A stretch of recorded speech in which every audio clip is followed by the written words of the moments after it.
In his 2016 presidential campaign, Donald Trump campaigned as the voice of the voiceless, the champion of the little guy, the working-class Americans who felt left behind by the political establishment. He promised to drain the swamp, take on corporate elites, and stand up for those struggling to make ends meet.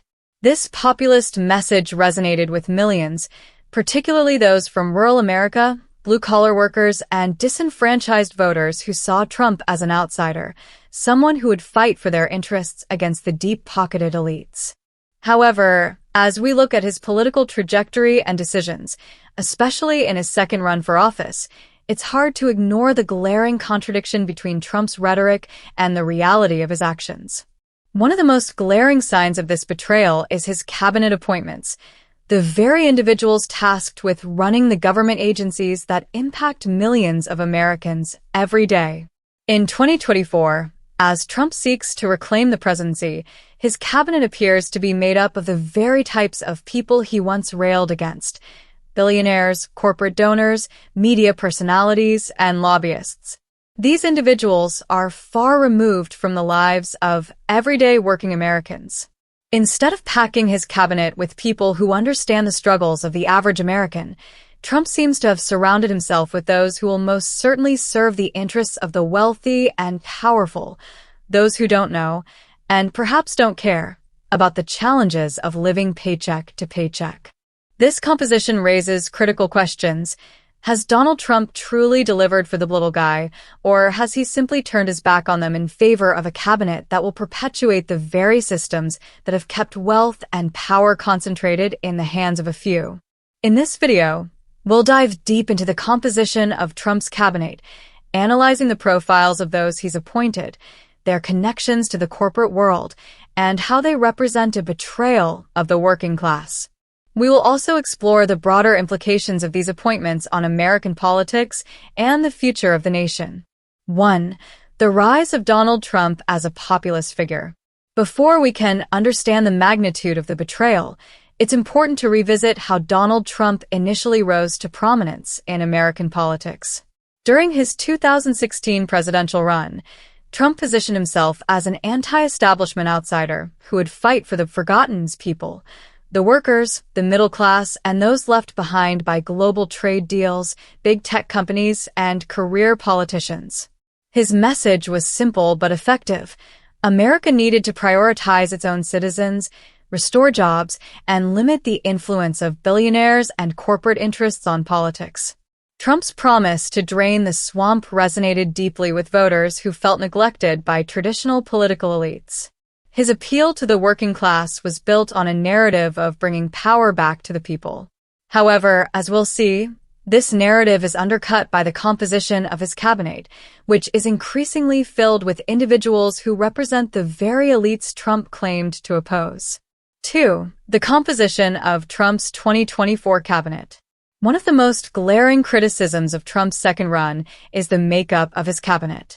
According to an analysis by the New York Times, the 2024 cabinet will be packed with billionaires, corporate donors, media personalities, and lobbyists, a far cry from the everyday working Americans Trump claimed he would represent.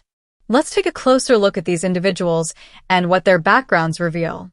Billionaires in the cabinet.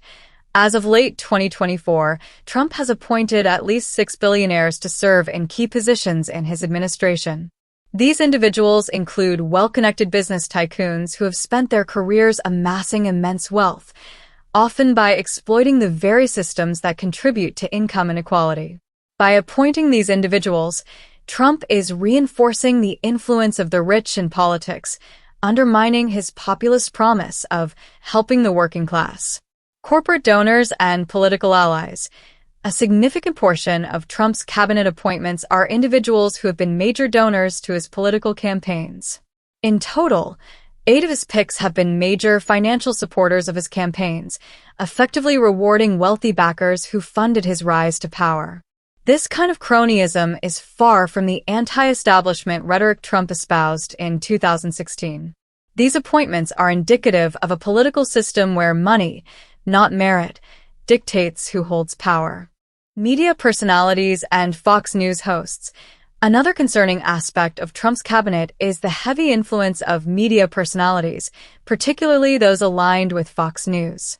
A total of 11 individuals who have been either hosts or contributors to Fox News have found positions in Trump's administration. This includes names like Sean Duffy, Tulsi Gabbard, Seb Gorka, Pete Hegseth, and Mike Huckabee.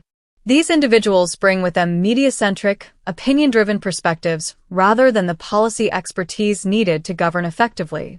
By appointing these individuals, Trump is further blurring the lines between entertainment and governance, prioritizing loyalty over competence. Lobbyists and political insiders. Trump's cabinet also includes at least 9 individuals with backgrounds in lobbying. These people are part of the well-established network of corporate interests that have long influenced Washington's policy decisions. Lobbyists represent corporations that seek to protect their bottom lines, often at the expense of working people. By appointing these individuals to critical roles, Trump is sending a clear message that he will continue to prioritize the interests of big business over the welfare of the average American. 3. The consequences of a cabinet full of elites. The appointments Trump has made for his cabinet paint a troubling picture for the future of the country. Rather than focusing on the issues faced by ordinary Americans, Trump seems to be leaning heavily on a network of elites who are disconnected from the everyday struggles of working people. A cabinet out of touch with the struggles of the working class. The individuals Trump has appointed to key positions are overwhelmingly wealthy, and many have spent their lives benefiting from systems that leave working people behind. These billionaires and media figures are insulated from the financial pressures that ordinary Americans face. They don't know what it's like to struggle with rising grocery bills, high medical expenses, or job insecurity. The dangers of cronyism. By surrounding himself with individuals who have funded his campaigns and supported his rise, Trump is perpetuating a system of cronyism that undermines the democratic process. This type of favoritism rewards the wealthy and well-connected, creating a political environment where policies are designed to protect corporate interests rather than address the real concerns of working Americans. Media influence over policy. The heavy involvement of media personalities in Trump's cabinet is particularly concerning. These individuals are not selected for their expertise in governance or policy, but for their ability to maintain the president's narrative and serve as loyal mouthpieces. This reliance on media figures instead of experienced policymakers signals a dangerous shift towards spectacle over substance. 4. The irony of Trump's populist promise. When we take a step back and analyze the broader picture, the irony becomes stark. Trump's entire political persona was built on the idea that he would fight for the people left behind by a corrupt, elite-dominated political system. Yet his cabinet appointments betray that very promise.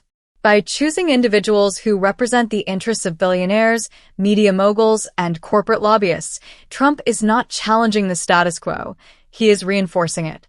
His cabinet is a reflection of the very establishment he claimed to oppose. In conclusion, the composition of Donald Trump's 2024 cabinet is a clear betrayal of the little guy he promised to help. His selection of billionaires, media figures, corporate donors, and lobbyists undermines his populist rhetoric and highlights the disconnect between his promises and his actions. Rather than draining the swamp, Trump has filled it with more elites who have little understanding of or interest in the struggles of everyday Americans.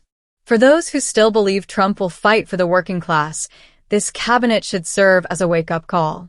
The people he has chosen to surround himself with are not the ones who will champion policies that lift up ordinary Americans.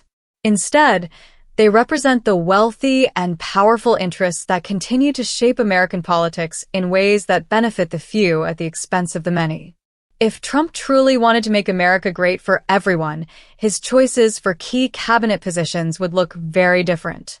Ultimately, Trump's cabinet of billionaires, media personalities, and corporate insiders is not a solution for the working class.